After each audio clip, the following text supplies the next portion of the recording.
গিজে যায়, আজকে দেখাবো কি করা যায়, আজকে দেখাবো দেখি কিরকম ভাবে কি করে, অনেক কিছু। কিন্তু শয়তান এই স্থানগুলো আমাদেরকে তৈরি করে দেয় যেন আমরা মণ্ডলীতে, আমরা সমাজে ঈশ্বরের সামনে অবাধ্যতা প্রকাশ করি। খ্রিস্টতে প্রিয় ভাই বোন, আসেন আমরা গৃহসী যেন আমরা না হই। গৃহসী তিনি অর্থ এবং সেই বস্তুগত বিষয়ের প্রতি আসক্তি তিনি ছিলেন, লোভ ছিল, যার কারণে ফলাফল কি হয়েছিল গৃহসীর?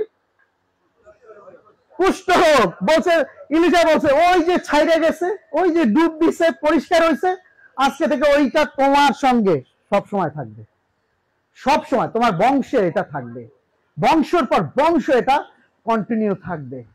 আসেন আমরা যেন এই অভিশাপ না গ্রহণ করি। খ্রিস্টতে প্রিয় ভাই বোন, আমি বলেছি যে এখানে কত বছর পরে, প্রায় 40 বছর পরে না একটা রিভাইভাল মিটিং হচ্ছে। 40 বছরের এই গ্যাপ, 40 বছর এখানে আমাদেরকে কেউ চেতনা দেওয়ার জন্য কেন এরকম রিভাইভাল, কেন এই উদ্দীপনা কেন আসে নাই? কি সমস্যা ছিল, কি চেতনার অভাব ছিল আমি জানি না। ধন্যবাদ দেই শ্রদ্ধেয় সেন্ট মথুরানাথ মহাশয়কে, সম্মান করি, সারা বাংলাদেশ ওনাকে সম্মান করে ওনার ধার্মিকতার জন্য। কেন এইখানে এই ঘটনা হয়েছে? কি পাপের কারণে, কি অবাধ্যতার কারণে, কি অসামাজিকতার কারণে, কোন বিষয়ের কারণে? আসেন সামনের দিকে গিয়ে, আমাদের এখন সামনে সন্নিকট হওয়ার সময়, ওই পিছনে তাকানোর আর সময় নেই, সামনে তাকানোর সময়। তাই আসেন ওই পিছনের বস্তুগত অর্থনৈতিক বিষয় যে বাধাগুলো শয়তান আমাদেরকে দিচ্ছে মণ্ডলীর সঙ্গে, ঈশ্বরের সঙ্গে যুক্ত হবার জন্য, সেই ক্ষেত্রে আমরা চেতনা পাই যেন আমরা নিজেদেরকে আমরা পরিবর্তন করতে পারি। শয়তান কিন্তু বসে নাই, শয়তান কিন্তু এই বাধাগুলো বা এই প্রয়োজনগুলো আমাদের মধ্যে তৈরি করে থাকে। বাক্যে বলে, মতি তার 6:24 আছে, কেহ ওই দুই কর্তার দাসত্ব করিতে পারে না। দুই কর্তার দাসত্ব মানে বলেন, তারপরে আছে, কেননা সে হয় একজনের দেশ করিবে আর একজনকে প্রেম করিবে, নয়তো একজনের প্রতি অনুরক্ত হইবে আর একজনকে তুচ্ছ করিবে। তোমরা ঈশ্বরের ধন উভয়ের দাসত্ব করিতে পারো না। ঈশ্বর এবং ধন একসাথে আমরা কন্টিনিউ করতে পারি না, এর মানে এটা না ধন থাকবে না। ঈশ্বর ধন দেওয়ার মালিক, আমেন। কিন্তু সেটা যেন আমার প্রথম প্রেম না হয়, প্রথম আসক্তি না হয়, প্রথম অবস্থায় যেন আমি না যাই। ঈশ্বর আমাদেরকে দেবেন, হালেলুয়া, ঈশ্বর আমাদেরকে দেবেন। গতকালকে একটি এলাকার কথা শুনছিলাম, কলিগ্রামের কথা, অর্থনৈতিক পরিবর্তন, একটা চেঞ্জ। ঈশ্বর আশীর্বাদ করতে পারেন, কিন্তু সেই আশীর্বাদকে ধরে রাখার জন্য ওই বাবা মার মতো এরকম প্রার্থনাশীল আমাদের হওয়া উচিত। যদি না হই, জানি না কতদিন ওই আসক্তি থাকবে, কতদিন থাকবে। আসেন নিজেদেরকে আমরা পরিবর্তন করি যেন সেই চেতনা আমাদের মধ্যে কাজ করে। পঞ্চম বিষয়, শয়তান আমাদের ঈশ্বরের উদ্দেশ্য থেকে আলাদা করতে চায়। Amen, amen. শয়তানের উদ্দেশ্য যেন আপনি আমি ঈশ্বরের উদ্দেশ্য, ঈশ্বর কি চান সেটা থেকে আমরা আলাদা হই।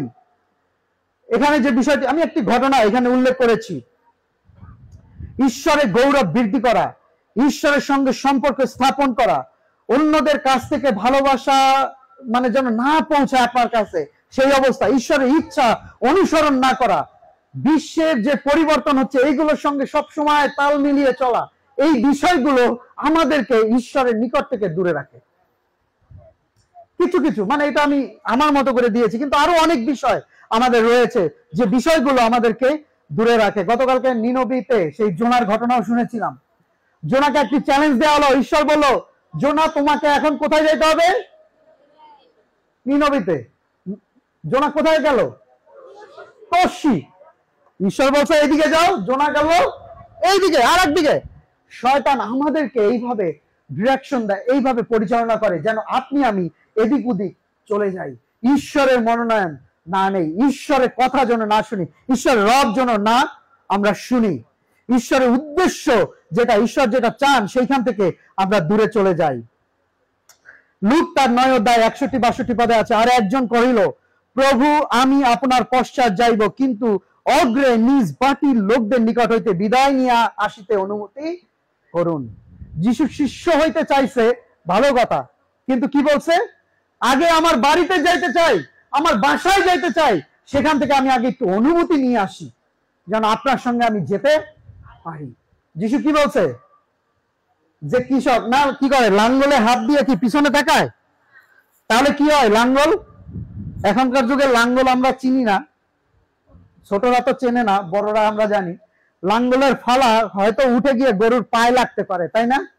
আর গরুর পায়ে ইনজুর হইলে ওই গরু দিয়ে আর কাজ করা যাবে না। তো যে কৃষক যখন লাঙ্গল ধরে, আমি যদিও কোনোদিন লাঙ্গলে হাত দিই নাই, ট্রাক্টরে উঠছি কাকা ছোটবেলায়, এই যে আছে লাঙ্গল ধরার লোকেরা আছে, কিন্তু ট্রাক্টরে উঠছি, ট্রাক্টর চালাইছি, কিন্তু লাঙ্গলে হাত দেই নাই। তো লাঙ্গলে যে বিষয়টি আছে, যেটা চোখে রাখতে হয়, সামনের দিকে তাকাতে হয়, ঈশ্বরের কাজ হয়েছে এরকম। ঈশ্বরের সঙ্গে যুক্ত থাকার বিষয়টি এরকম। ঈশ্বরের আহ্বান পেয়ে চলার পথটি হলো এরকম, যেন আমাদের মধ্যে সেই নিয়ন্ত্রণ যেন থাকে। যখনই যে মুহূর্তে খ্রিস্টতে প্রিয় ভাই বোন আমরা ঈশ্বরের উদ্দেশ্য থেকে আলাদা হয়ে যাই, তখনই আমরা ভ্রান্ত বা অবিশ্বাস আমাদের মধ্যে কাজ করে, আমরা আর তার উপরে নির্ভর করতে পারি না। শয়তান আমাদের ঈশ্বরের উদ্দেশ্য থেকে সবসময় আলাদা করতে চায়, আমাদের নিজেদের স্বপ্ন লক্ষ্য সম্পর্কে সবসময় আগ্রহ সৃষ্টি করে। আপনার লক্ষ্য আগ্রহ থাকবে, কিন্তু সেটা যদি ঈশ্বরের মনোনয়ন হয় ঠিক আছে। আর যদি নিজের জন্য নিজে সবসময় স্বপ্ন দেখতে থাকেন, শয়তান সেই বিষয়টিকে সবসময় আপডেট করতে চায় যেন আপনি ঈশ্বরের মনোনয়ন থেকে দূরে চলে যান। আমরা ঈশ্বরের উদ্দেশ্য ভুলে নিজের কাজের প্রতি বেশি মনোযোগী হই, তখন তার উপরে আমরা কি হই? নির্ভরতাগুলো হারিয়ে ফেলি। শয়তানের উদ্দেশ্য যেন আপনি সবসময় তার উদ্দেশ্য এবং তার সেই চিন্তাকে আপনি যেন আপনার জীবন থেকে আলাদা করেন। ঈশ্বর চাচ্ছেন একটা, কিন্তু আমরা করছি আর একটা। ষষ্ঠ যে বিষয়, যে কোনো পাপের দ্বারাই আমরা কি হই? ঈশ্বরের প্রতি নির্ভরতা হারাই। যে কোনো পাপের দ্বারাই আমরা কি হই? ঈশ্বরের উপরে নির্ভরতা হারিয়ে ফেলি। ছোট্ট আরেকটি বিষয়, পার্থ ভাই যদি একটু সামনে আসি, পার্থ ভাই সামনে আসি। এই যে ছোটরা, ছেলেরা একটু সামনে আসি। কয়জন? 1 2 3 4 5, কমান চলে আসি, চলে আসি, চলে আসি, তাড়াতাড়ি তাড়াতাড়ি তাড়াতাড়ি তাড়াতাড়ি। পাপ আমাদের জীবনকে আমরা সুন্দরভাবে ঈশ্বরের সঙ্গে গমনাগমন করছি, সুন্দরভাবে গমনাগমন করছি, চলছি, সুন্দর একটি অবস্থা আমাদের হৃদয় রয়েছে, পবিত্রতা রয়েছে, ধার্মিকতা রয়েছে, ঈশ্বরের সঙ্গে চলার ক্ষেত্রে সুন্দর একটা মসৃণ জীবন রয়েছে। কিন্তু মনে রাখবেন, পাপ কিন্তু ওয়েট করে কখন আপনাকে হ্রাস করবে, কখন আপনাকে ধরবে। তো পার্থ মনে করি একজন ধার্মিক মানুষ, পবিত্র মানুষ, আসলেই পবিত্র, সুন্দর গলিয়াত এখানে রয়েছে। পার্থ সুন্দর একটি জীবন। পার্থ একটু বসি এখানে সামনে, এইখানে নিচে, হ্যাঁ হাঁটু গেড়ে বসি। এখন কি হয়েছে? তার জীবনে সে সুন্দরভাবে চলতে চায়, কিন্তু একটা পাপ আসলো, মনে করি মিথ্যা, ওকে জড়াই ধরো একটু শক্তভাবে যেন উঠতে না পারে। তারপরে আসলো আরেকটা পাপ, এরপরে আরেকটি পাপ, ওই পাশে যাই, আরেকটা পাপ, জোরে জোরে ভাই আমার ল্যাপটপটা না করে। ওকে, পাপের পরে পাপ, একটার পরে একটা পাপ যখন আমাদের সঙ্গে আসছে। ওকে, এখানে আসো একজন, তোমাদের কাজ হয়েছে ওকে চেপে রাখা, আর তোমার কাজ হয়েছে গলিয়াত বীর উঠে দাঁড়ানো, তবে কেউ যেন আহত না হয়, ঠিক আছে? শয়তান আমাদের জীবনে এরকম কাজ করে। সুন্দর একটি জীবন ছিল, সুন্দর স্ট্রংলি বলিষ্ঠভাবে সে চলাফেরা করছিল, বলিষ্ঠতার সহিত সে ছিল, ঈশ্বরের রব শুনছিল, ঈশ্বরের কথা শুনছিল, ঈশ্বরের আহ্বান নিয়েছিল, কিন্তু একটার পর একটা পাপ যখন তার জীবনে আসছে, এরকম অবস্থা হয়, তখন সে আর দাঁড়িয়ে থাকতে পারে না। আস্তে আস্তে নিজেকে পড়ে নিচেকে নামিয়ে ফেলে বা দাবিয়ে ফেলে, যেখান থেকে সে উঠতে আর পারে না।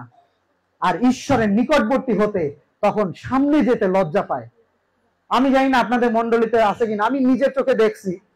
আমরা তো চার্চে প্রভুর বোঝ দেই, প্রভুর বোঝ যখন দেই, প্রভুর বোঝের সময় লোকজন 2-1 জন কি করে, একটু বাইরে যায়, কুলি টুলি করে আবার গির্জাঘরে এসে প্রভুর বোঝ নিতে যায়। জানি না আপনাদের চার্চে হয় কিনা।